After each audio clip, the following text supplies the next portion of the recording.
നമസ്കാരം. കോൺഗ്രസ് പാർട്ടിക്ക് പിന്നാലെ ഇപ്പോൾ ഇതാ CPIക്കും ആദായ നികുതി വകുപ്പിന്റെ നോട്ടീസ് ലഭിച്ചിരിക്കുന്നു എന്ന ഏറ്റവും പ്രധാനപ്പെട്ട റിപ്പോർട്ടുകൾ പുറത്തു വന്നിരിക്കുന്നു. 11 കോടി രൂപ തിരിച്ചടയ്ക്കണം എന്നാണ് നിർദ്ദേശിച്ചിരിക്കുന്നതെന്ന് ദേശീയ മാധ്യമങ്ങൾ ഒന്നടങ്കം റിപ്പോർട്ട് ചെയ്യുന്നുണ്ട്. കഴിഞ്ഞ കുറച്ച് വർഷങ്ങളായി CPI പഴയ പാൻ കാർഡ് ഉപയോഗിച്ച് ടാക്സ് റിട്ടേൺ ചെയ്തതിനാലുള്ള കുടിശ്ശികയും പാൻ കാർഡ് തെറ്റായി രേഖപ്പെടുത്തിയതിനായാണ് പിഴയും അടക്കം 11 കോടി രൂപ അടയ്ക്കണമെന്ന് ആദായ നികുതി വകുപ്പ് ആവശ്യപ്പെടുന്നത്. അതേസമയം തങ്ങൾ നിയമസഹായം തേടുകയും ഞങ്ങളുടെ അഭിഭാഷകരുമായി കൂടിയാലോചന നടത്തി വരികയാണ് എന്നുമാണ് CPIയുടെ നേതാക്കൾ നൽകുന്ന പ്രതികരണം.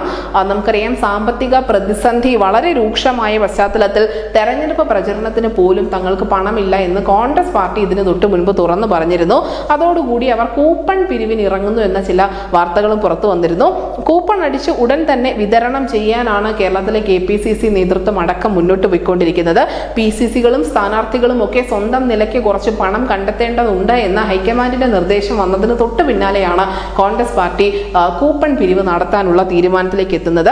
എന്തായാലും തൃണമൂൽ കോൺഗ്രസിന്റെ ഒരു നേതാവിനുൾപ്പെടെ ഇപ്പോൾ ആദായ നികുതി വകുപ്പിന്റെ നോട്ടീസ് ലഭിച്ചിട്ടുണ്ട്. തീർച്ചയായും തെരഞ്ഞെടുപ്പ് കാലത്ത് ഇത് വലിയ സാമ്പത്തിക പ്രതിസന്ധി ഈ പാർട്ടികൾക്ക് സമ്മാനിക്കുമെന്ന കാര്യത്തിൽ യാതൊരു തർക്കവുമില്ല.